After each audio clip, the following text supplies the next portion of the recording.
Everybody, thanks for watching. Just a quick note that Mystery School Volume 4 is now available, as well as the entire series of Saturn and Satan. So, click that shop and support button, and when you get time, definitely check those out. Now, for people who've seen Mystery School Volume 4, we got into the body, the brain, what it's really talking about in Genesis. So, in Genesis, the whole thing is about the brain. I broke it down in the video, and you have to understand what the ancient Egyptians was doing in building. As I said, you want to understand what is the whole mystery about building. What are they hiding in the architecture? What is the fascination with Freemasonry in building? They call themselves the builders, the master builders, and they worship a god that's said to be called, the grand architect. So when you look at everything that's surrounding building, and as I said, Freemasonry is an actual profession that takes, skill. You have to have knowledge of math. You have to have knowledge of geometry. So this is something that the Egyptians obviously had. And as I said before, math was something that we simply discovered, but it has always existed.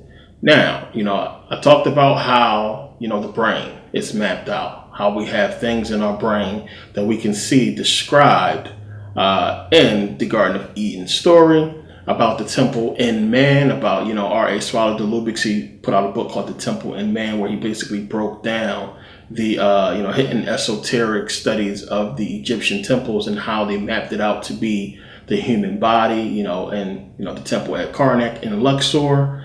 And it shows in there, the brain and, the body and what have you, and how all this stuff, wraps up and pertains to us, and why it's important to understand about the brain and the body.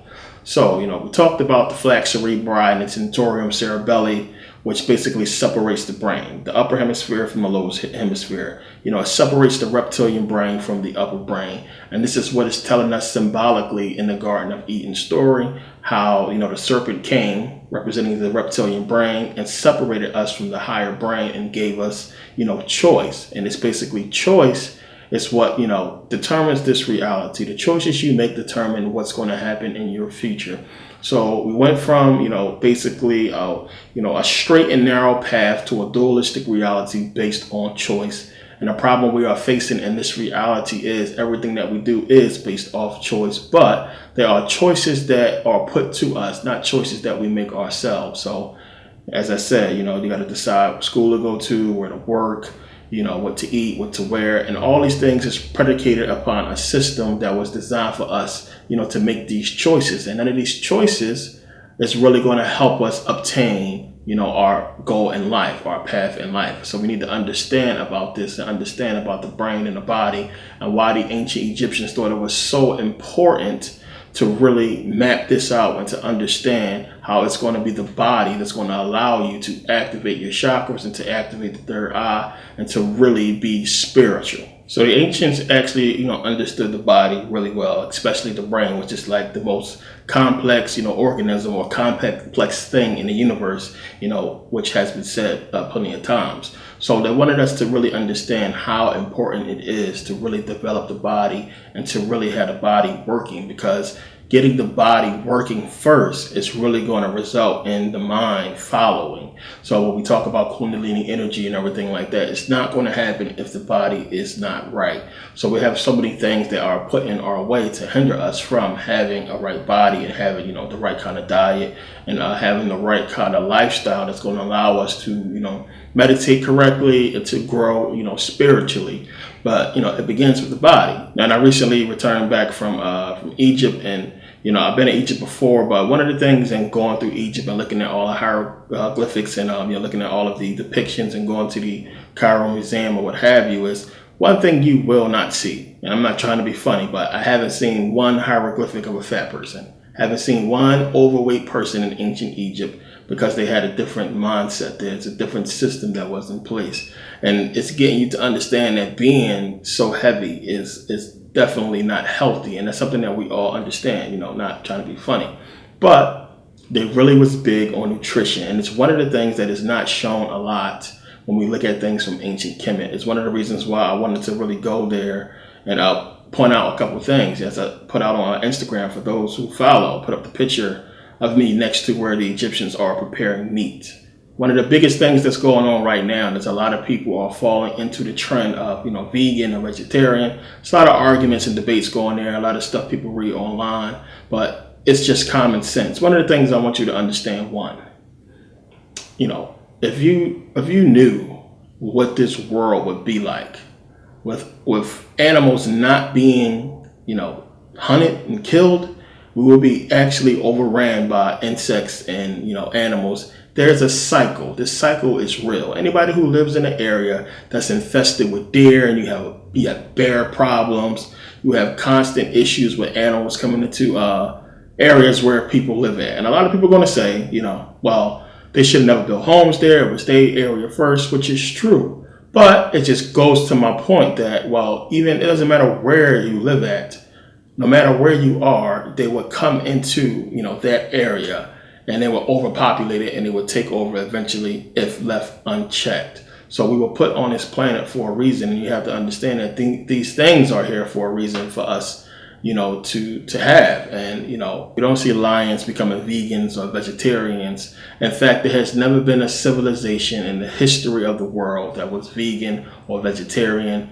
Everybody was meat eaters. When you go back and you look, you can see it. So what I wanted to point out in Egypt was the carvings that showed them preparing meat, and that, how it was important. It's a knowledge that goes with preparing meat. The problem is too many people overconsume meat. Meat should not be eaten every single day. And a lot of people are eating meat that is not, prepared well. So the thing is, if you overconsume meat, you exceed your capacity that your body has for meat. You should be living, and eating a more plant-based diet. You shouldn't be eating and consuming so much meat, per week. And a lot of people are not exercising. A lot of people are not fasting and cleansing their body, because these are things that are not really taught in society. These are things that are not really taught, that it's really, really helpful to the body. And you got to understand, the system in America is designed that way for a reason. They want people in and out as fast as possible. They want you dead as soon as they feel like you're too old to, to work.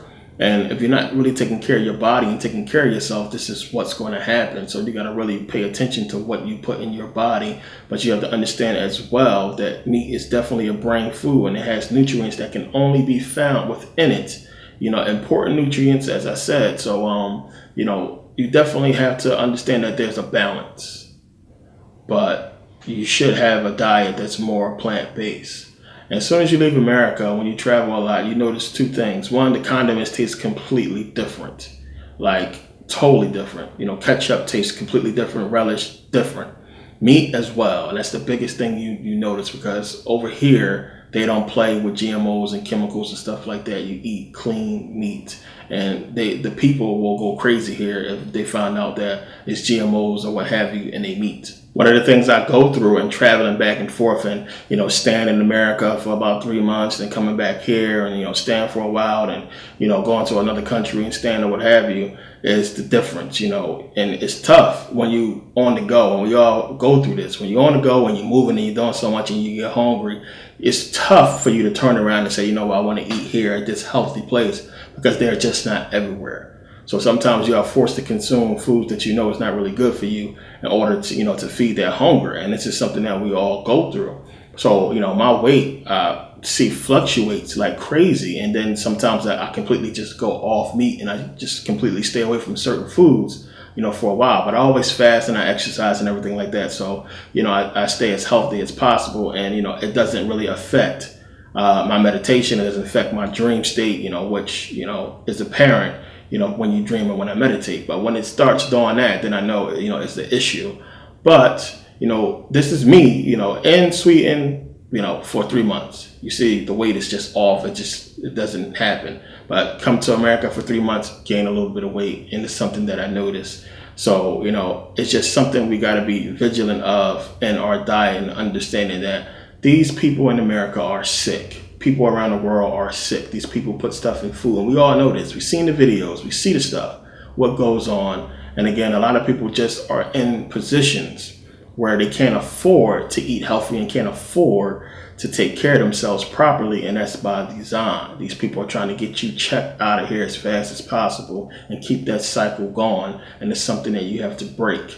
And this is what the ancient Egyptians really talked about and really hid. It is the biggest secret to the evils that we find in man, to the evils that we are seeing, is what they can do to your body to stop you spiritually from growing and to stop you from being truly healthy. This is how you do the most evilest things to a person, is to infect material things that's going to affect you spiritually. So no, I don't knock vegans or vegetarians or what have you, but you got to understand that it's something that's more new age, something that's more Y2K as far as being vegan and vegetarian. And this agenda to me was put out there to make it so that your brain doesn't have the mental capacity to withstand the attacks that we see on a daily. And this is why so many people fall victim to a lot of mental attacks and are not really sharp mentally, because they're not getting the nutrients they need to really keep the brain sharp.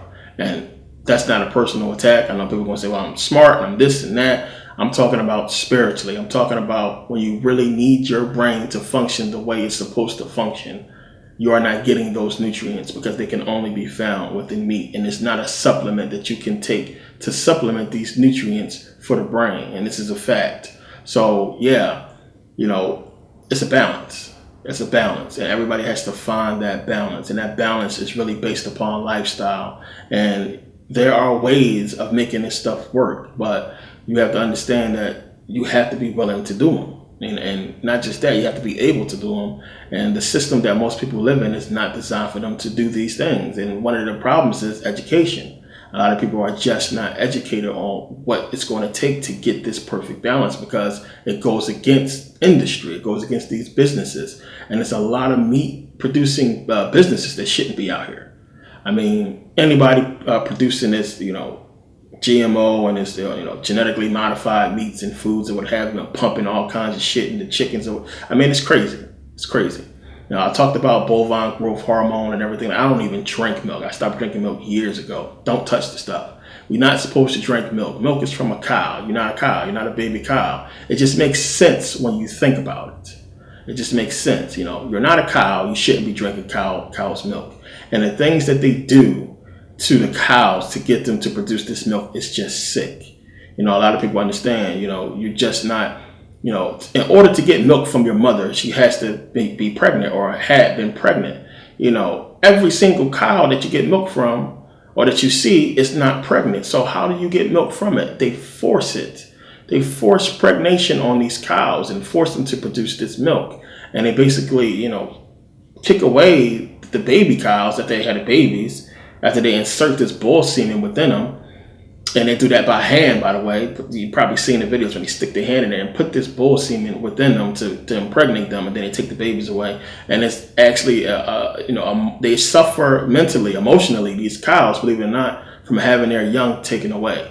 And they are not there to feed off the milk like they're supposed to. Instead, they kill these cows and give us the milk. But in order to get these cows who are now sad and who are going through all kinds of, emotional things to produce clean milk now, because, you don't want your mother breastfeeding you or breastfeeding your child when she's in a sickened state. So they have to do things to this cow to force it to produce the kind of milk that they want. And then they add stuff to it after that. So it's gross. It's just stay away from it when you have, so many different alternatives like, almond milk or what have you to drink.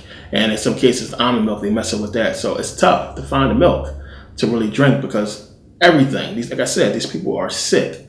Everything that they're doing is geared towards affecting you spiritually, affecting your body, and getting you checked out of here fast. So as I said, the ancient Egyptians wanted to reflect the celestial body. So we see a lot of the monuments that they built reflect the bodies in the sky, the constellations. So they built monuments that also reflect us, because they felt like we came from the sky as well. We came from the constellation. So again, when I showed the pyramids representing the brain, the capstone, it's not a coincidence that the pyramid is the pyramid shape. But when you also look at the capstone on the obelisk or a Tekken, you see it's the same pyramid shape. And they also have a capstone on top of those. So they was trying to show you the body and show you the brain, which the temples would be the body. Just like in the Bible, it says the body is the temple. And you have so many Bible verses referring to the body as being the temple. the Egyptians were showing you that as well. So when you look at the pyramid and align it with the brain and the hemispheres of the brain, it's basically giving you not only the Garden Eden story, but the story of Osiris and a message. So you see where it aligns with Sirius and Orion, where the Greeks got the name Osiris. They put, Orion and Sirius together. And you can see where the Queen's Chamber is, which aligns with the constellation Draco, which is why Eve is the one who dealt with the serpent, and why Satan is also called the serpent and the dragon, because that is the serpent dragon, Draco. So the Garden of Eden story, as I pointed out in the video, is dealing with the brain, and so much of the Bible is dealing with the brain and the body when you look at it esoterically.